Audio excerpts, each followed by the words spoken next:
하나님의 말씀 로마서 16장 21절부터 27절까지 말씀입니다. 로마서 16장 21절부터 27절, 로마서 가장 맨 끝부분입니다.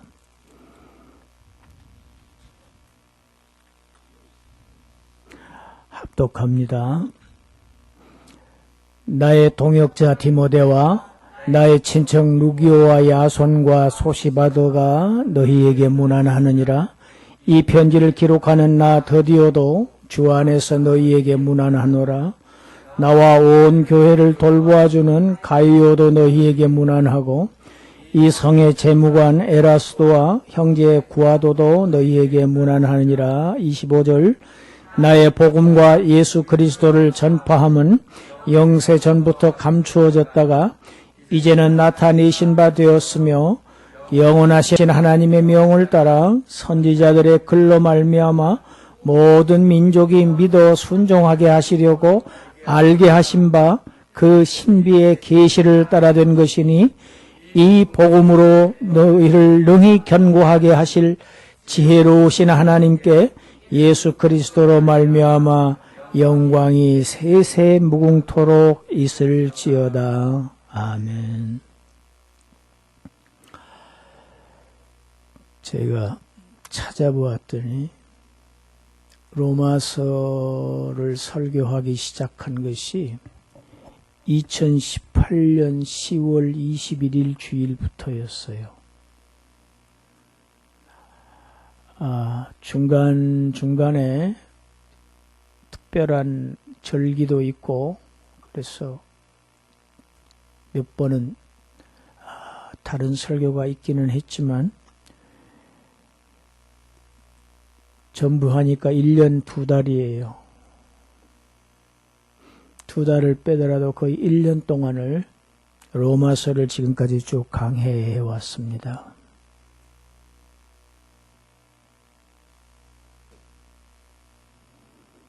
로마서는 한마디로 얘기하면 바울이 전한 예수 그리스도의 복음입니다. 그 복음은 1장 서두에서 제가 첫 시간에 설교했듯이 하나님의 복음이고, 그 복음의 내용은 하나님의 아들의 복음입니다. 예수 그리스도의 복음입니다. 하나님께서 아들을 통해서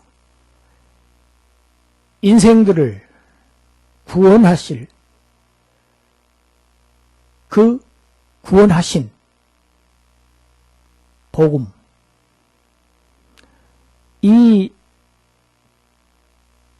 기록한 로마서를 이제 마지막으로 이 사도가 마치면서 16장에서 끝장에서 시작 부분이 보면 문안 받을 사람들의 이름들을 열거했지요. 그런데 오늘 21절부터 23절까지를 보면 문안하는 사람들, 문안자들의 이름이 나옵니다. 그 맨 앞에 나오는 인물이 바로 디모데입니다. 디모데는 어머니가 유대인이고 아버지는 헬라인이었습니다. 그러니까 반유대인인 셈이지요.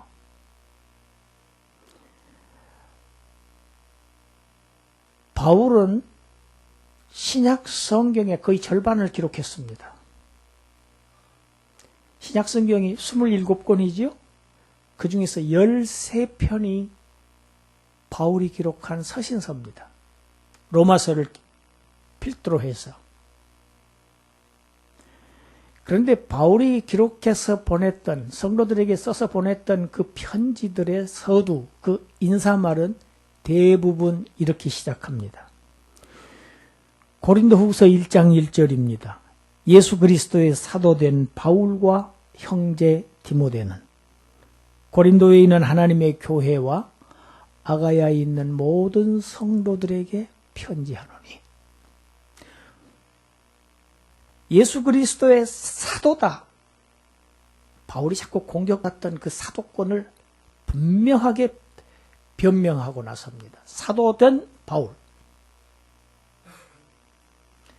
내가 사도가 되고 싶어서 된 사람이 아니야. 다메섹 도상에서 그리스도께서 나를 부르셨어. 그것은 나의 폐 속에서부터 하나님께서 택정하신 사실이어서 나를 사도로 만드신 것은. 나는 사람에게서 안수받은 사람이 아니야.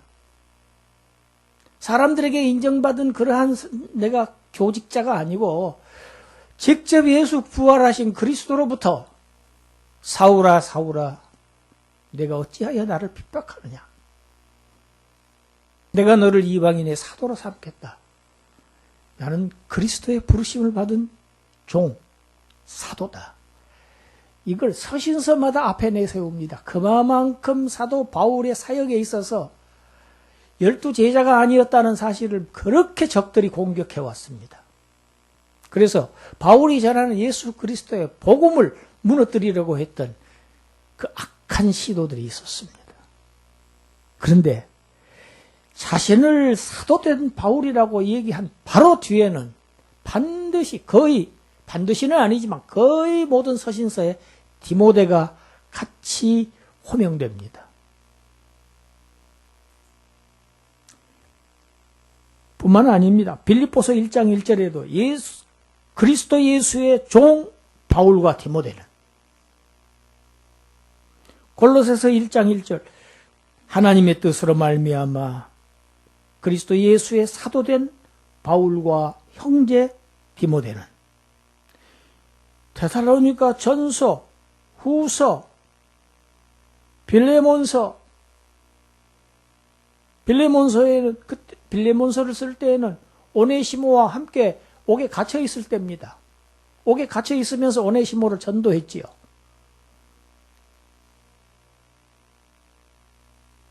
그리스도 예수를 위하여 갇힌 자 된 바울과 및 형제 디모데는, 디모데의 이름은 바울 옆에 항상 단골로 따라다녔습니다. 이렇게 바울이 교회들에게 보낸 서신서 시작 부분 인사말에서 바울과 함께 단골로 등장하는 인물이 디모데였습니다. 이것은 무엇을 의미합니까? 디모데는 항상 바울 곁에 있었다. 바울과 함께 있었다는 사실을 의미합니다. 오늘 본문에 나의 동역자 디모데, 많은 서신서에서 나의 형제 디모데. 여러분, 이러한 용어는 특별한 용어입니다.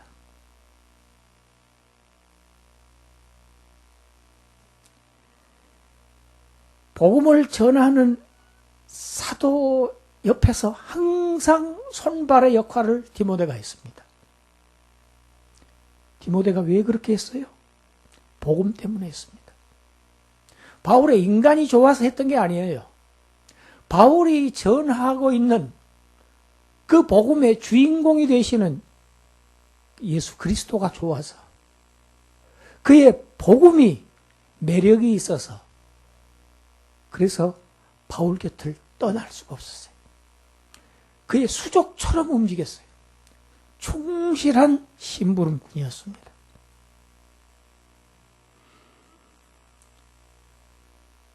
디모데는 복음을 위해서 살았습니다.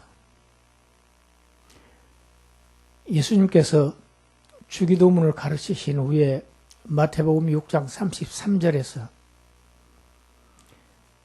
산상수훈의 결론을 말씀하시죠. 너희는 먼저 그의 나라와 그의 의를 구하라. 디모데는 하나님의 나라를 위해서, 하나님의 의의 복음을 위해서 항상 그 사역에 생명을 바치고 있는 바울의 곁을 떠나지 않고 항상 고락간에 함께했던 바울의 동역자, 그리스도의 종이었습니다. 그래서 문안 자들의 옆에 내가 문안한다. 바로 첫 번째 이름에 디모데가 들어갑니다.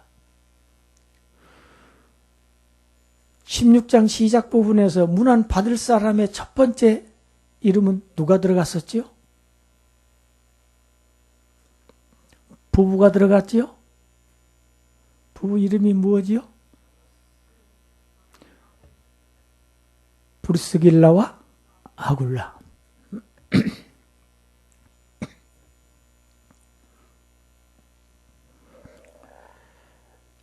전주에인가 제가 설교 때 마태복음 10장 말씀을 인용했습니다. 예수님께서 하신 말씀. 예수님께 제자들에게 하신 말씀이지요. 너희를 영접하는 자는 나를 영접하는 것이고, 사도들을 영접하는 것은 주님을 영접하는 것이라고 주님께서 직접 가르치셨어요. 복음을 전하는, 왜 바울이 귀한 존재입니까? 바울 개인이 아닙니다, 사실은.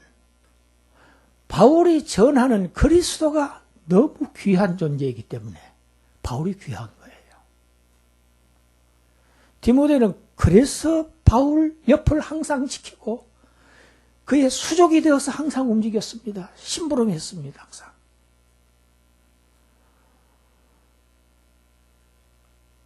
사도들은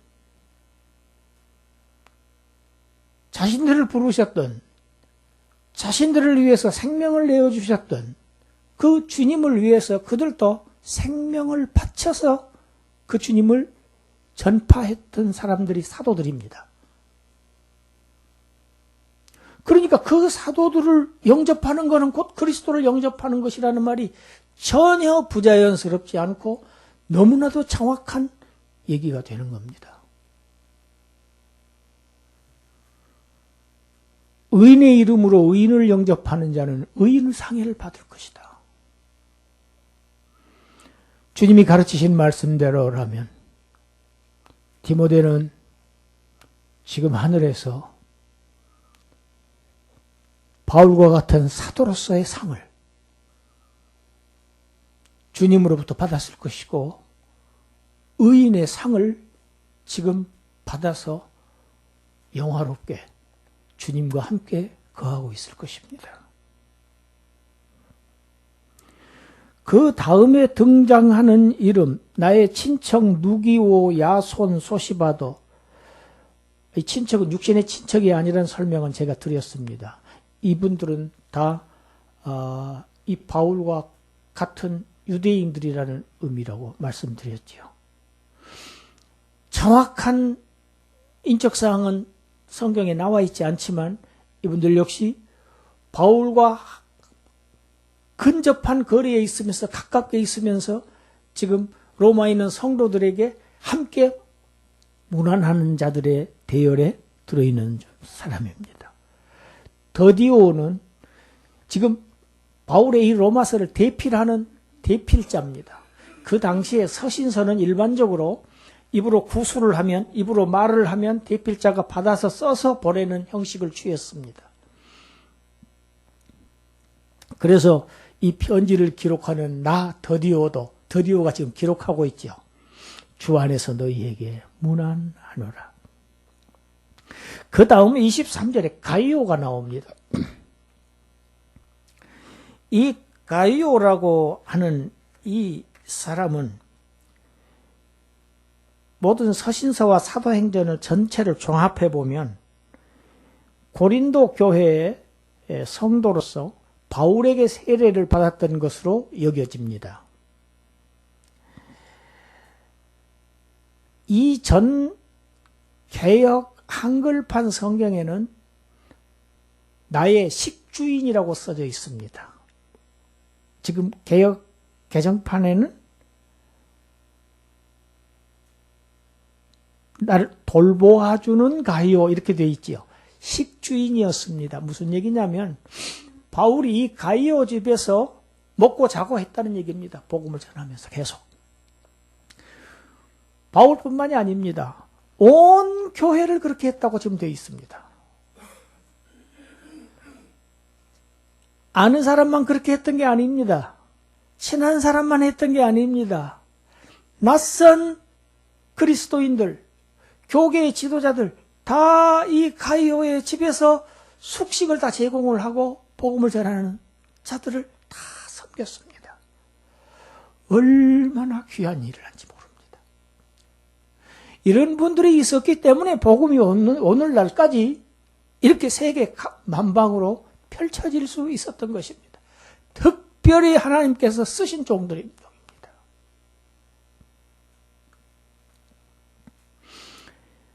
23절 하반절에는 에라스도와 형제 구아도가 나오는데 이 성의 재무관이라고 되어 있죠. 이 에라스도는 지금 이 로마서를 기록한 장소가 고린도라고 제가 말씀을 드렸습니다. 고린도 성의 재무관입니다. 그러니까 굉장히 높은 지위에 있었고 또 탁월한 부를 가지고 있는 그러한 그리스도인이었습니다. 여러분,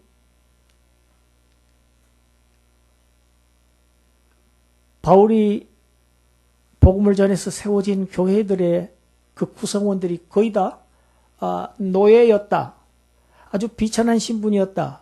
제가 그런 말씀을 드렸는데 다 그런 것만은 아니었다고 하는 사실을 우리는 오늘 본문에서 알 수가 있습니다. 이런 신분이 높고 아주 이렇게 굉장한 부를 소유한 사람도 예수 그리스도의 복음을 받아들이고 이 나중에 그 역사를 보면 이 고린도에서 이 비석의 비문에 이 에라스도가 이렇게 기록되어 있는 비문이 나왔다고 하는 그런 고고학적인 증거가 있을 정도의 인물이었었습니다. 그러니까 대단한 인물이었지요. 그도 함께 로마 성도들에게 지금 문안을 하고 있습니다. 이렇게 21절부터 23절까지는 예수 그리스도의 복음을 전파했던 사도 바울을 돕고 밀고 그를 지원하고 그와 항상 고락을 같이 했던 그러한 동역자들 이름을 열거하면서 그들의 이름으로 로마에 있는 성도들에게 문안을 하고 있습니다. 25절을 우리 시작을 어떻게 하고 있습니까? 좀 특이하지요? 나의 복음이라고 기록하고 있습니다. 어떻게 해서 바울은 자신의 복음이라고 얘기를 할까? 나의 복음. 여러분, 바울은 자신 있게 나의 복음이라고 얘기를 하고 있습니다. 예수 그리스도의 복음을 나의 복음이라고 얘기하는 것은 조금 이상하지 않은가? 우리가 알 수 있지만 바로 그 뒤에 예수 그리스도를 전파하는 것이 바울이 전했던 복음의 내용이었습니다. 나의 복음은 그러니까 바울이 전파한 예수 그리스도의 복음을 말한다고 보아야 되겠죠. 무엇입니까? 지금까지 우리가 1년여 동안 살펴보았던 로마서. 하나님께서 당신의 아들을 통해서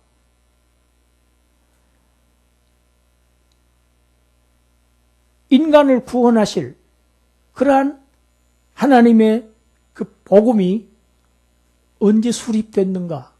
그것은 바로 영원전부터, 영세전부터 세워진 것이지만은 이것을 신학에서는 성부와 성자 간의 언약이라고 얘기합니다. 죄인들을 구속하기 위해서 성부와 성자 간에 언약하신 그 구속 언약, 구속의 언약은 영세 전에, 영원 전에 세워졌지만은 계속 감추어져서 비밀로 감추어져 있다가 이 비밀, 그러니까 신비지요.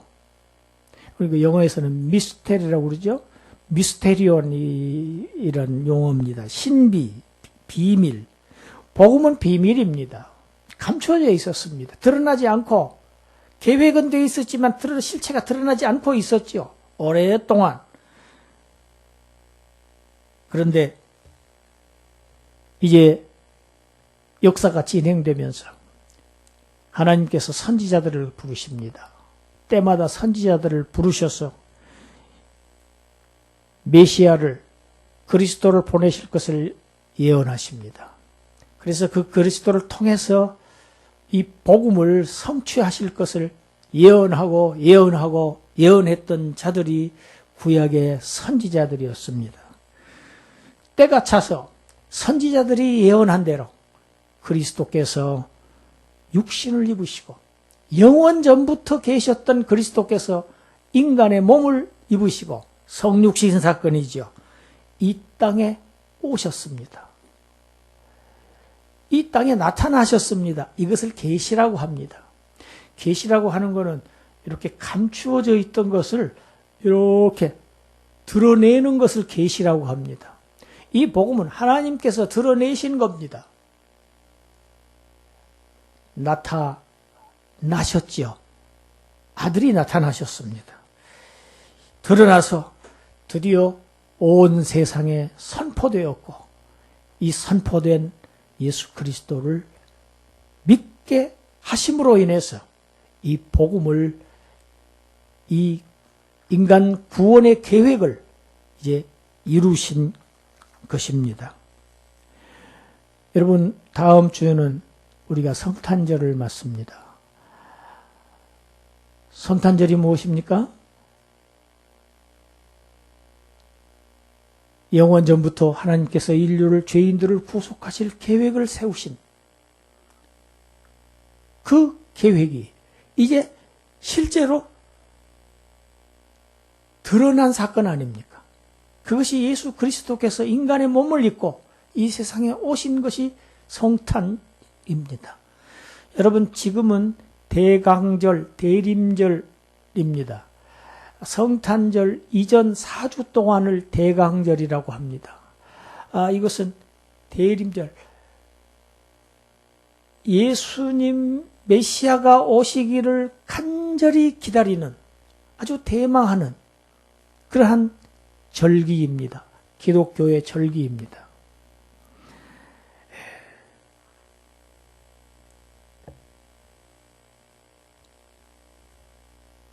옛 이스라엘은 너무 고통스러웠습니다.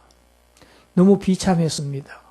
그래서 간절히 하나님께서 약속하신 메시아가 오시기를 간절히 기다리고 있었습니다. 정말 학수고대하고 있었어요. 그런 옛 이스라엘 민족들의 심정을 가지고 오늘 새 이스라엘인 그리스도인인 저와 여러분들은 이제 기쁨과 간절한 마음을 가지고 우리 안에 예수 그리스도를, 오신 예수 그리스도를 우리 마음에 모셔드리는 그러한 기간으로 삼아야 될 것입니다. 우리가 이 세상 살면서 참 분주하고 바쁩니다. 주님은 우리를 위해서 생명을 내주시기 위해서 오셨는데 반면에 우리는 너무 주님을 가볍게 여기고 있지 않는지, 너무 우리 주님에 대해서 그냥 일상적으로 쉽게 우리가 간과하고 있는 것이 아닌지, 주님을 너무 홀대하고 있는 것이 아닌지, 이런 생각이 저 역시 들 때가 많습니다. 나를 위해서 생명을 주신 주님, 그 주님을 향하는 우리들의 마음이 어떠해야 할지, 우리들의 눈길이 어떠해야 할지 다시 한번 우리 자신을 점검하는 기간이 이 대강절이 되어야 하리라고 봅니다. 또한 이 대강절은 전해야 하는 기간입니다. 무엇을 전해야 할까요? 예수께서 오셨다 전해야 하는 기간입니다. 메시아가 오셨다고 힘차게 전하는 기간입니다. 또 이 기간은 오셨던 주님 이제 다시 오신다고 힘있게 전파해야 하는 기간입니다.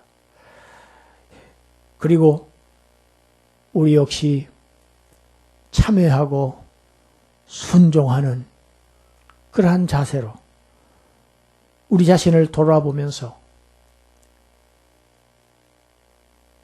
이제 다시 오실 주님을 맞이할 준비를 하면서 간절히 기다리는 그러한 준비하는 기간으로 삼아야 합니다.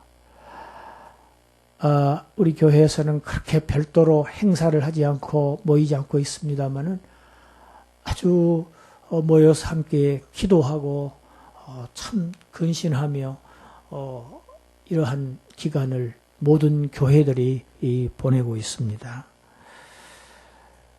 우리 베드로전서 1장 24절부터 25절까지 함께 읽겠습니다. 그러므로 모든 육체는 풀과 같고 그 모든 영광은 풀의 꽃과 같으니 풀은 마르고 꽃은 떨어지되 오직 주의 말씀은 세세토록 있도다 하였으니 너희에게 전한 복음이 곧 이 말씀이니라.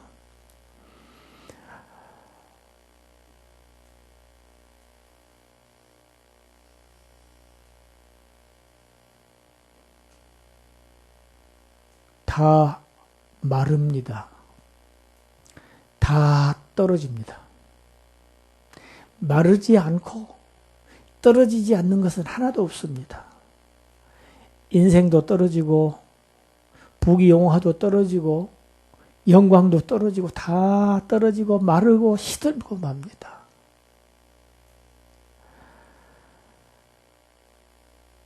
이 땅에 영원하고 견고한 것 하나도 없습니다.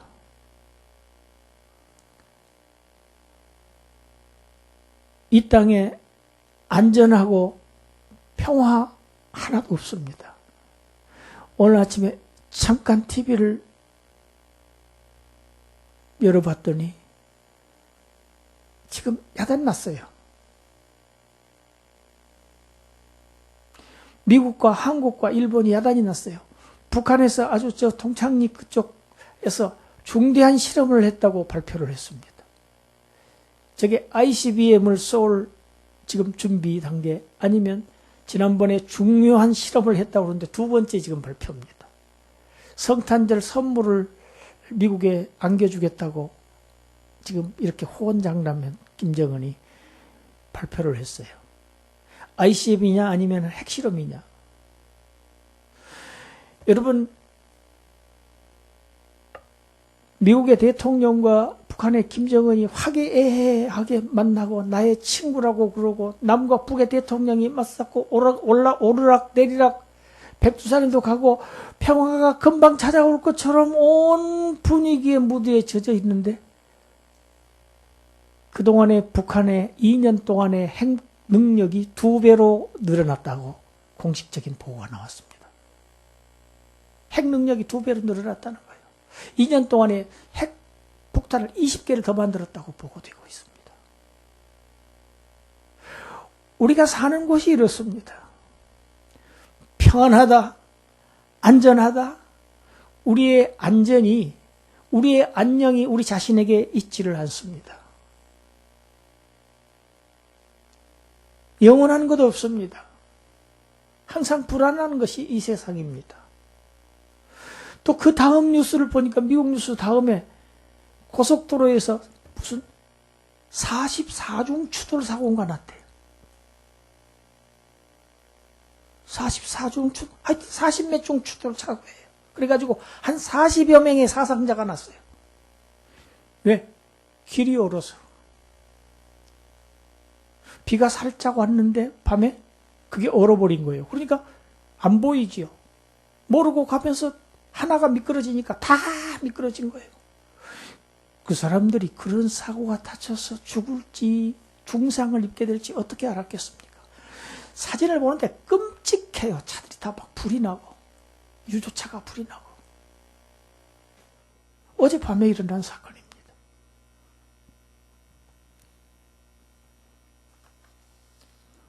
우리의 안전, 우리의 안녕, 우리의 복, 우리 자신에게 있지 않습니다. 이것이 바로 우리가 주님을 의지해야 하는 이유이기도 합니다.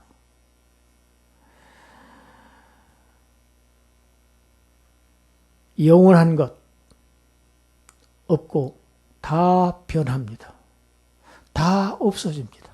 견고한 것 하나도 없습니다. 오늘 본문 26절 끝부분입니다. 이 복음으로 너희를 능히 견고하게 하신다. 할렐루야.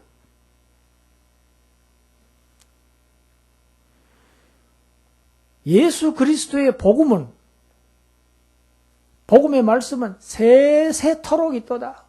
영원하다. 이건 변하지 않는다. 다 변하고 다 떨어지고 다 시들고 다 마르지만은 예수 그리스도를 통해서 하나님께서 자기 백성을 구원하신 이 놀라운 이 하나님의 복음, 이 아들의 복음은 변하지 않는다. 그래서 인생을 견고하게 하신다. 영원히 세워주신다.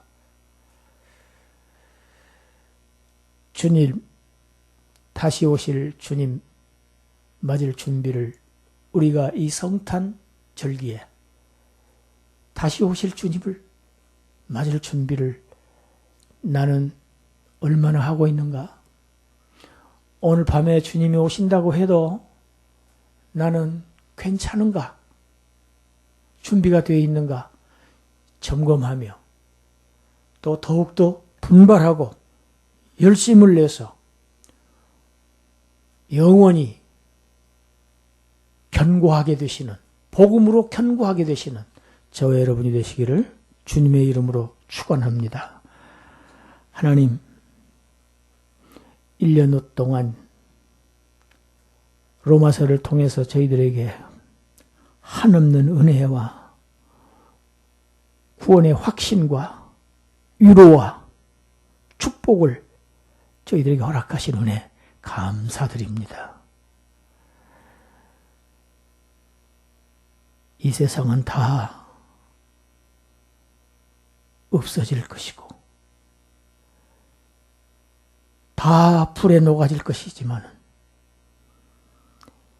예수 그리스도를 통한 하나님의 이 우리의 구원의 복음은 어떠한 경우에도 흔들리지 아니하고 세세토록 영속되어서 능히 우리를 천국에서 영원히 견고하게 세워주신다는 이 로마서의 결론의 말씀을 우리가 굳게 붙잡고 이 복음을 위해서 살다가 이 복음의 주님을 사모하면서 살다가 영광스럽게 주님을 만나는 그러한 주인공들이 다 한 사람 한 사람 될 수 있도록 우리 모두에게 은혜 내려 주시옵소서. 예수님 이름으로 기도드리옵나이다. 아멘.